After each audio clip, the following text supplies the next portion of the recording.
Halo, assalamualaikum teman-teman. Jumpa lagi dengan saya Ilham Maris. Selamat datang di channel Purwomantis Series. Gimana kabar kalian? Semoga selalu sehat dan baik-baik saja ya. Kali ini kita akan meneruskan merangkum spoiler Donghua Renegade Immortal episode 90 ya guys. Dan gak usah berlama-lama lagi, langsung saja gas cuy. Setelah pertarungan sengit yang mengguncang langit dan bumi, tubuh leluhur klan iblis raksasa akhirnya tergeletak tak bernyawa. Jiwa asalnya telah dilahap habis, dan bendera 1 miliar jiwa milik Wang Lin menjadi saksi bisu dari akhir tragis sang leluhur. Pertarungan itu bukan hanya pertempuran kekuatan, tapi juga tekad. Leluhur itu bertaruh dengan jiwanya sendiri, namun tetap tak mampu menahan kekuatan Wang Lin yang haus balas dendam. Dengan tubuh setengah terseret ke dalam pusaran, Wang Lin tetap tenang. Di tengah hiruk-pikuk energi kacau, ia tak melupakan satu hal pun, bahkan kapak raksasa milik musuhnya. Dengan kekuatan terakhir, ia berhasil menarik senjata itu dan menyimpannya. Lalu, tubuhnya pun hilang tertelan kehampaan. Planet Vermilion kembali sunyi, menyisakan tubuh rusak sang leluhur dan sebuah legenda baru yang mulai menyebar. Di tengah kehampaan luar angkasa, sosok Wang Lin muncul, pucat, lelah, tapi tetap tak tergoyahkan. Ia menyadari bahwa garis keturunan klan iblis raksasa memang sangat kuat. Jika sang leluhur sedikit saja lebih kuat, mungkin hasilnya akan sangat berbeda. Tanpa membuang waktu, Wang Lin memanggil kompas bintang dan melesat pergi, menembus jagat menuju planet Vermilion. Namun, dalam perjalanannya, pandangannya tertuju pada planet kecil yang tak asing. Planet tempat ia dulu terlempar secara tak sengaja. Sebuah tempat terpencil, namun kini menjadi tempat sempurna untuk bersembunyi dan berkultivasi. Sesampainya di sana, Wang Lin bergerak cepat, seolah tahu setiap sudut dan celah planet kecil itu. Setelah sehari penuh menembus lembah dan pegunungan, ia sampai di puncak gunung dengan formasi teleportasi kuno. Tempat itu menjadi saksi bisu awal petualangan besar Wang Lin dan kini menjadi markas barunya. Ia pun duduk bersila dan membelah diri menjadi dua, avatar dan tubuh asli. Tubuh aslinya turun ke pusat planet, tenggelam dalam magma. Tempat tekanan dan suhu ekstrim menjadi ladang kultivasi sempurna untuk tubuh dewa kunonya. Di tengah panas yang membakar, Wang Lin mengeluarkan kapak raksasa yang diperolehnya. Senjata merah menyala itu memancarkan aura pembunuh yang mengerikan. Wang Lin mencoba menandainya dengan akal ilahi, namun kapak itu menolak. Sebuah kekuatan misterius di dalamnya melawan balik. Ia tidak memaksa. Jiwa asalnya keluar, lalu menelan kapak tersebut, menempatkannya bersama bendera 1 miliar jiwa di dalam tubuh spiritualnya. Kini, dua kekuatan besar itu berada dalam genggamannya. Ia tak terburu-buru untuk menaklukkannya. Ia tahu kekuatan sejati butuh waktu. Lalu, ia membuka tas peninggalan sang leluhur di dalamnya. Harta bertumpuk, batu giok langit, batu roh berkualitas tinggi, dan beberapa senjata langka. Tapi yang paling menarik perhatiannya adalah sebuah botol kecil dari giok merah, berisi cairan seperti darah. Aroma itu tidak asing. Ia pernah mencium aroma serupa ketika membantai keluarga Teng. Cairan itu mengandung kekuatan garis keturunan dewa kuno. Sebuah jackpot tak terduga. Darah itu bisa memperkuat tubuh dewa kunonya, atau bahkan membantunya mengaktifkan kemampuan yang sebelumnya tidak bisa ia gunakan. Perjalanan berbahaya ini memang nyaris merenggut nyawanya, tapi hasilnya sangat layak. Wang Lin menarik nafas panjang. Di tengah planet sepi yang tak cocok untuk kultivasi biasa, ia justru menemukan tempat terbaik untuk mempersiapkan langkah selanjutnya. Dunia luar mungkin sedang gempar oleh kematian dua tokoh besar, tapi di dalam magma yang sunyi, lahir kembali seorang kultivator yang akan mengguncang langit dan bumi. Di tengah reruntuhan dan barang-barang peninggalan klan iblis raksasa, perhatian Wang Lin tertuju pada sebuah harta berbentuk roda kecil. Tak ada yang istimewa dari penampilannya, kecil, berkarat, dan polos. Tapi, justru karena itulah Wang Lin merasa aneh. Terlebih lagi, Suli Guo, roh pedang iblis yang biasanya pengecut dan sok gaya itu, mendadak jadi sangat antusias. Ia bahkan memohon-mohon agar Wang Lin membebaskan jiwa yang tersegel dalam roda tersebut. Wang Lin tahu ada yang tidak beres. Suli Guo memang diciptakan olehnya dan sudah ia kenal luar dalam. Kalau sampai dia memohon dengan sangat, pasti ada sesuatu yang lebih dalam. Wang Lin pun mulai menyelidiki roda itu.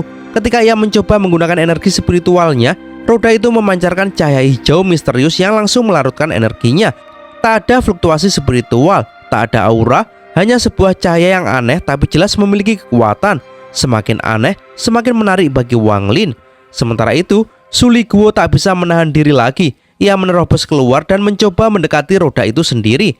Namun seketika, simbol aneh muncul dan cahaya hijau memukulnya mundur. Mata Wang Lin makin tajam. Ada yang sedang mempengaruhi roh pedangnya. Akhirnya, Wang Lin menekan langsung ke simbol aneh itu. Dengan paksa, ia menembus pertahanan roda dan menghancurkannya. Dalam sekejap, cahaya merah menyilaukan keluar dan bersamanya muncul tawa menggoda yang mampu mengguncang hati siapapun. Dari cahaya merah itu, muncullah sesosok wanita mempesona dengan pakaian tipis dan pesona luar biasa. Seketika, Suliguo terhipnotis. Bahkan Wang Lin sendiri hampir terpengaruh. Untungnya, koneksinya dengan bendera 1 miliar jiwa menyadarkannya kembali. Tapi itu cukup untuk membuatnya sadar. Jika pesona seperti ini terjadi saat pertempuran, bisa-bisa ia jadi celaka. Wanita itu bukan sembarang jiwa. Ia menggunakan kekuatan godaan untuk membalikkan keadaan. Dalam waktu singkat, semua fragmen jiwa yang semula berada di bawah kendali Wang Lin malah berbalik menyerangnya karena bujuk rayu sang wanita. Tapi Wang Lin tidak panik. Dengan ketenangan dingin, dia melumpuhkan semua jiwa yang membelot, termasuk Suliguo yang sempat terhasut. Setelah itu, Wang Lin menangkap wanita misterius itu dan mulai mengungkap rahasianya. Di balik penampilannya yang menggoda, ternyata dia adalah fragmen jiwa yang memiliki domain, kekuatan spiritual khusus yang sangat langka. Nama wanita itu adalah Meiji. Meski sebelumnya begitu mempesona, di hadapan Wang Lin yang tak bisa ditundukkan, pesonanya berubah jadi ketakutan. Dan Wang Lin, dia hanya tersenyum tipis, menyimpan semua informasi dan kekuatan baru itu dalam benaknya. Dunia kultivasi memang penuh kejutan dan ini baru permulaan. Setelah mendapatkan perasaan dan kesadaran diri, wanita misterius itu berubah. Setiap orang yang ia temui, manusia atau bukan, langsung terpesona olehnya. Bahkan leluhur klan iblis raksasa pun ikut terpengaruh. Tapi meski begitu, sang leluhur tetap tak sanggup menyakitinya, hanya bisa menyegelnya agar tak menimbulkan kekacauan lebih lanjut. Namun segel itu tak bisa menghentikannya selamanya. Dia terus mencari celah untuk kabur sampai akhirnya bertemu dengan Suliguo, roh pedang yang seperti biasa mudah dibujuk. Dengan mudah dia memikatnya dan Suliguo malah membantunya keluar dari segel. Tapi satu hal yang tak pernah ia bayangkan adalah bertemu dengan pria seperti Wang Lin. Semua pesonanya tak mempan. Bahkan ketika ia mencoba mempengaruhi Wang Lin, pria itu tetap tak bergeming. Wang Lin bukan hanya tahan, tapi bisa membalikkan keadaan dan menyakitinya jika mau. Bukan tanpa alasan, di balik ketenangan Wang Lin tersembunyi pengalaman hidup selama 500 tahun yang penuh penderitaan, keteguhan hati, dan teknik pemurnian jiwa yang membuatnya kebal terhadap segala bentuk ilusi atau godaan. Selama 5 abad kultivasi, Wang Lin belum pernah menyentuh cinta atau wanita. Jiwa dan tekadnya sudah terlatih untuk menolak semua godaan duniawi.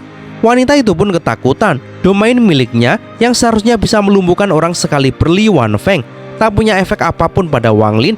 Setelah melihat keanehan ini, Wang Lin menyimpulkan wanita ini pasti hasil dari fragmen jiwa seorang ahli tingkat tinggi yang memisahkan diri.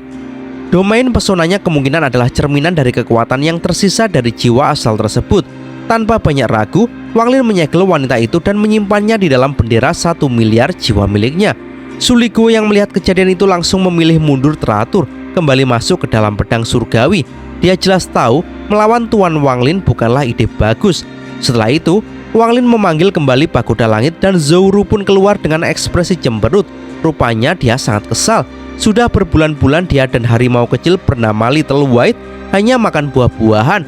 Tidak ada daging, tidak ada makanan enak. Bahkan Little White yang biasa ganas pun tampak kurus kering. Zouru kesal dan Wang Lin baru sadar. Dia lupa kalau anak kecil masih butuh makan. Sudah terlalu lama hidupnya tanpa kebutuhan duniawi. Tapi dia pun segera berjanji akan memperbaikinya, termasuk janji lama tentang harimau besar yang pernah ia ucapkan. Mendengar itu, Zouru langsung semangat, tapi di balik senyumnya ada sesuatu yang mengganjal. Zouru mulai bercerita tentang mimpi-mimpinya, tentang sosok kakak perempuan yang selalu muncul bersamanya dan Wang Lin. Sosok yang terasa begitu familiar, begitu nyata. Wang Lin terdiam. Kebenaran mulai terbuka perlahan. Ia mulai sadar bahwa mungkin saat ia menanamkan nasken Soul Limuwan ke tubuh bayi yang belum lahir, jiwa asli bayi itu belum benar-benar kosong. Mungkin sejak awal Zouru dan Limuwan adalah dua jiwa yang berbagi satu tubuh. Jika benar, maka ketika Limuwan terbangun, jiwa Zouru akan tertelan perlahan. Zouru yang masih kecil sudah mulai merasakan semuanya. Dia merasa takut, merasa seperti monster, tapi juga tetap percaya pada Wang Lin.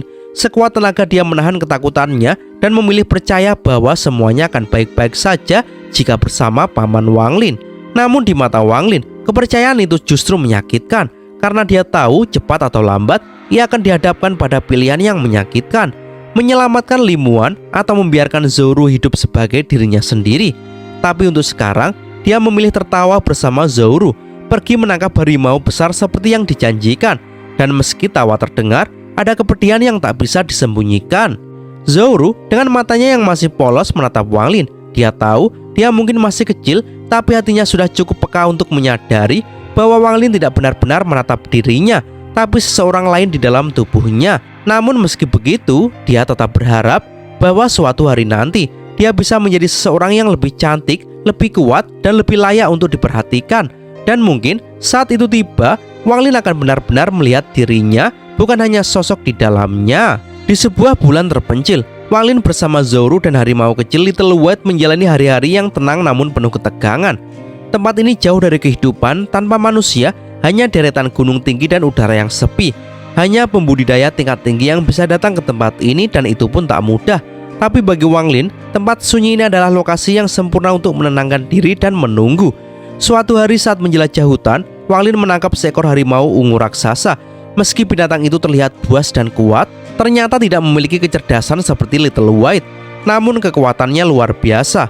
Hampir setara dengan kultivator tahap akhir, Wang Lin menaklukkannya dengan mudah, menanamkan jejak di jiwanya dan memberikannya sebagai hadiah untuk Zhou. Gadis kecil itu pun langsung jatuh cinta pada harimau ungu ini dan memberi nama Little Violet. Namun tidak semua makhluk senang dengan kehadiran anggota baru ini. Little White, si harimau iblis, merasa tersaingi. Tapi saat mencoba menunjukkan taringnya, Little Violet membalas dengan raungannya mengguncang udara. Little White pun mundur dengan bulu berdiri dan hati ketakutan. Dari hari itu, posisi dominasi berganti. Hari-hari berlalu, musim demi musim berganti. 2 tahun berjalan dalam kedamaian semu. Zhou tumbuh menjadi gadis remaja yang tenang dan dewasa. Tapi di balik tatapan yang lembut, ada kesadaran yang mulai tumbuh. Kesadaran bahwa dirinya bukanlah dirinya sendiri. Zhou tahu saat Limuan bangkit kembali, dirinya akan lenyap. Jiwa mereka tidak bisa hidup berdampingan. Pilihan yang dimiliki Wang Lin pun mengerikan. Membangunkan Limuan lebih awal dan mengorbankan Zhou, atau menunggu dan biarkan waktu menentukan siapa yang akan bertahan. Wang Lin yang biasanya tegar seperti batu karang mulai goyah. Meskipun hatinya hanya untuk Limuan, kehadiran Zhou selama bertahun-tahun membuatnya sulit mengabaikan perasaan yang tumbuh. Ia tidak lagi bisa menganggap Zhou sebagai wadah semata. Zhou pun merasakannya.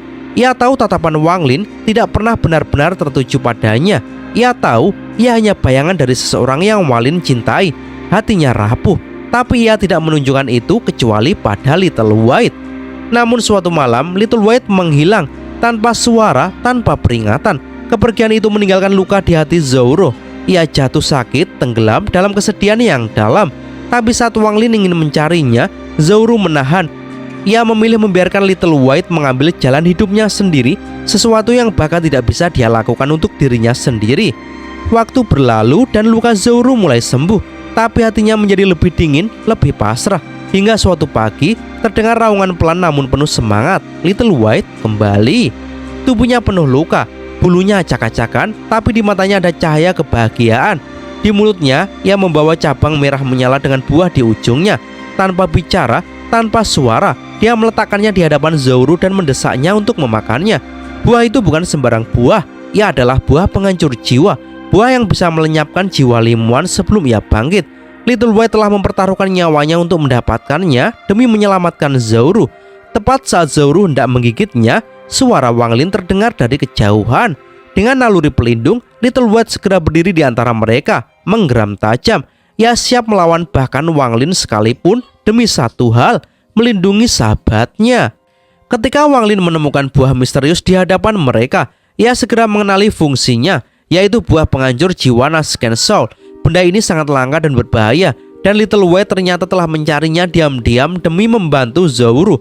Namun buah itu tidak membunuh Nasken Soul yang bersemayam di tubuh Zhou, melainkan hanya melemahkannya. Mengetahui hal itu, Zhou menolak menggunakannya. Ia lebih memilih melindungi One Earth, jiwa yang kini tinggal dalam dirinya, dan melemparkan buah itu ke jurang dalam. Waktu pun terus berlalu. 2 tahun lagi lewat dalam keheningan yang syarat tekanan. Di kejauhan, tanda-tanda perubahan besar mulai muncul. Dari lubang besar menuju makam abadi, kabut hitam tebal tiba-tiba meletus naik ke langit, lalu berubah menjadi tanaman aneh dengan daun-daun besar dan tato misterius yang menyebarkan aura kuno. Tapi sebelum tanaman itu bebas, cahaya keemasan turun dari langit. 5 pedang terbang muncul dan membentuk jaring, menahan tanaman itu dengan kekuatan besar. Namun, ketenangan itu tak bertahan lama. Dari dalam kuburan, seorang lelaki tua muncul. Wajahnya tampak kuno dan di dahinya tumbuh tanaman dengan 11 daun penuh dan 1 daun ke-12 yang baru mulai terbuka. Ia bukan manusia biasa, dia adalah leluhur klan abadi yang telah dikorbankan, yang selama puluhan ribu tahun tersegel demi menjaga dunia tetap aman. Kini ia muncul kembali untuk mengorbankan dirinya demi membebaskan klannya. Satu persatu, pedang terbang yang menyegel tanaman itu menusuk tubuh sang leluhur. Tapi dia tidak melawan, ia menerimanya dengan tenang, bahkan menarik pedang terakhir untuk menusuk antara kedua matanya. Dengan pengorbanannya, tanaman raksasa pun bangkit sepenuhnya, menembus langit seperti pilar raksasa. Leluhur tua itu menyatu dengan tanaman itu, tubuhnya lenyap, tapi tekad dan pengorbanannya menyulut semangat seluruh klan abadi. Satu persatu, mereka keluar dari makam, membungkuk penuh hormat pada pohon leluhur mereka. Dari kejauhan, berbagai tokoh mulai merespon. Seorang wanita berkerudung tenang berharap balas dendam atas nama Qian Feng. Seorang pria dengan topi jerami menginginkan kebangkitan aliansi 4 sekte. Semua bersiap karena perang besar akan datang.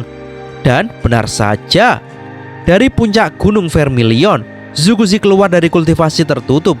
Ia murka, klan yang selama ini tersegel telah bebas dan dia tak akan tinggal diam.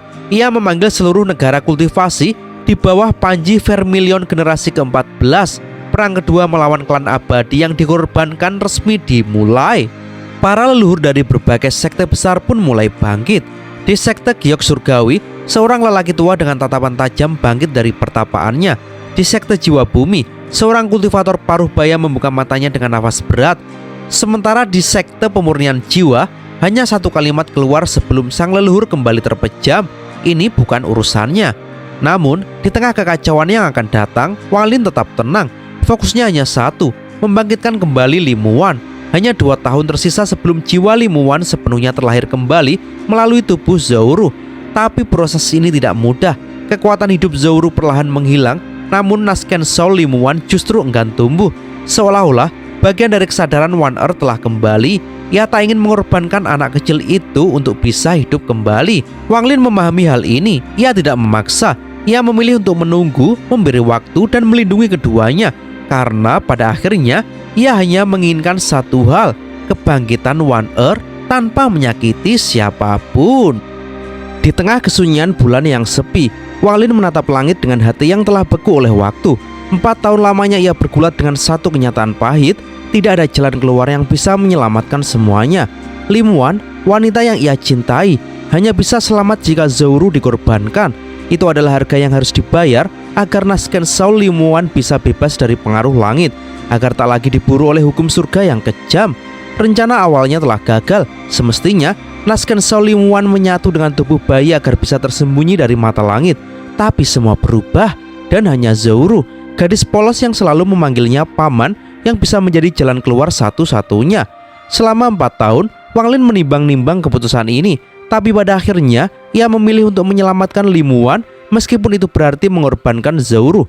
Hatinya memang sakit, tapi tekadnya tak tergoyahkan. Sebagai kultivator yang telah hidup 5 abad, Wang Lin sudah terlalu akrab dengan rasa kehilangan dan pengorbanan. Zouru tak tahu, ia hanya diam, duduk memandangi batu, seolah sudah mengerti takdirnya. Wajahnya tersenyum meski air mata menggantung di sudut matanya. Ia telah tumbuh menjadi gadis muda yang lembut dan tulus, dan dalam diamnya dia menerima semuanya. Hari-hari pun berlalu. Zouru semakin lemah. Ia tidur sepanjang waktu. Tubuhnya bersiap menjadi tempat terakhir bagi kebangkitan Limuan. Di saat yang sama, ancaman dari langit semakin mendekat. Negara Vermilion dilanda perang. Klan abadi yang terbuang muncul kembali, membawa kekacauan besar. Para leluhur sekte mengkhianati negara dan para kultivator kehilangan arah. Dunia bawah langit tengah terbakar. Namun di bulan yang sunyi, semuanya berjalan dengan tenang, terlalu tenang. Hingga akhirnya hari itu tiba. Awan kelabu mengumpul di langit. Aura mengerikan turun dari angkasa, disertai dengan tatapan tajam yang familiar, yaitu utusan langit. Makhluk yang pernah datang 19 tahun yang lalu, kini muncul kembali. Wang Lin sudah menyiapkan segalanya.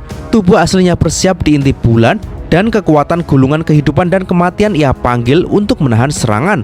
Langit retak, suara menggelegar memecah keheningan bulan. Wang Lin bertarung habis-habisan. Tubuh aslinya menghantam tangan raksasa utusan langit. Namun musuh kali ini datang dengan kekuatan yang jauh lebih besar.